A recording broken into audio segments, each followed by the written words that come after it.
Hello everyone, welcome back to my channel. Hi, I'm Sunny and I'm a software engineer. Today in this video, I'll show you how you can trigger SonarQube analysis for a project via Jenkins and view the analysis report on SonarQube dashboard. So before starting this video, let me tell you, this is a part 2 of SonarQube Jenkins integration video. So if you haven't watched the part 1, I would recommend you to go and watch that video so that you will get to know about the configuration, which is a prerequisite for this particular video. To watch that video, you can find the link in the description or from the I button on the right top corner. So let's get started with this video. This video will see how we can trigger the analysis for one of our project which is present here on the GitHub via Jenkins, and finally view the analysis report on our SonarQube dashboard. So as we have already done the configuration where we have provided all the SonarQube server details to our Jenkins setup, and now we are all set to create the pipeline and trigger the analysis. So the first step would be to create the pipeline. For that, from the Jenkins dashboard, we'll select the option new item. Here we need to provide a name. So I'll call it retail store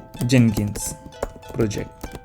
Okay. And then from here you need to select the freestyle project and then click OK. Now you see these options, right? If you scroll down, you will see an option called source code management. From here you need to select Git, and then you can copy the Git URL of your project. You simply go back to Jenkins. Here you will paste the URL, and then under credentials, you don't need to do anything. You scroll down. Here you just change the branch as per the branch you want to scan. So from here you simply need to scroll down, and then under build environment, I have to click on this prepare SonarQube scanner environment. Okay, and then under this particular drop down server authentication token, we have to select the token which we have created, and which was retail token for our case, as we have already created this in our part 1 video. So I'll select this, and then here you see this warning which says that could not find any credentials with this ID retail token, which is incorrect. I don't know why it is coming in this version of Jenkins, but as we already know that we have created this token, so we are aware that this token is present. So we can simply ignore this warning for now, and then we will scroll down. Under build steps, click on add build step, and then here click on execute SonarQube scanner. Okay, and if you scroll down here under analysis properties, we have to provide the Sonar properties for our project. So in our case, what we have to do, we have to simply copy this project name,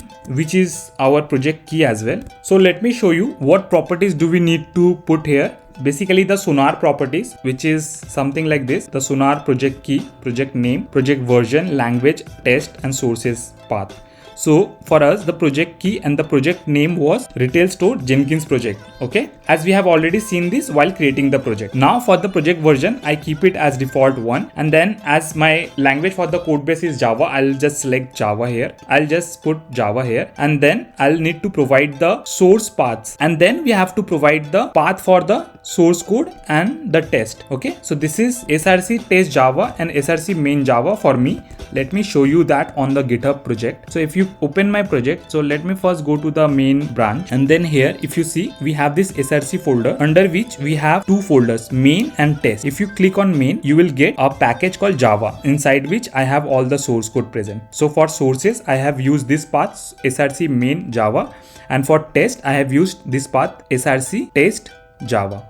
Okay, I hope that is clear. So now once you have all these properties ready, you can simply copy this. You can put it on here. Okay, and simply click on save. So I click save. Now here we have our freestyle project created. Now for this, I can simply click on build now, and here you can see build has started. I can click on this, and from console output, I can view the logs. Let's see if everything goes correct here. So here we get the build success. So it says execution success. So it says execution success, and here you see analysis successful, and you can find the result at this link. So I can simply click on this link and I can come here. Okay, I need to provide the password again. I'll do that.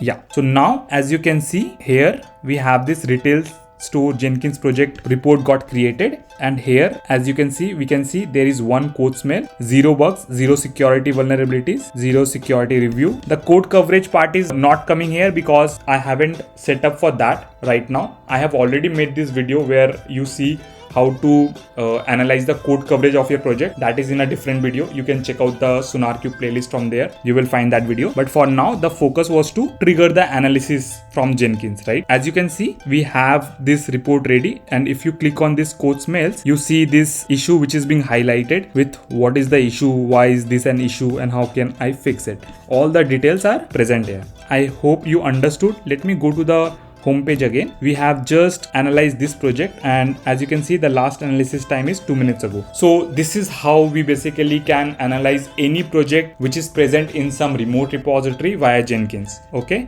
I hope you have enjoyed this video on SonarQube and Jenkins integration. If you have learned something from this video, please like this video and also share this video so that this video can reach to more people. And also, if you face any challenges while doing this SonarQube Jenkins integration, feel free to comment down below. I would be happy to help you. And also, you can watch more videos on SonarQube from the SonarQube playlist, which is present on my channel. So do check it out. And that's all for this video. Thank you for watching. See you next time.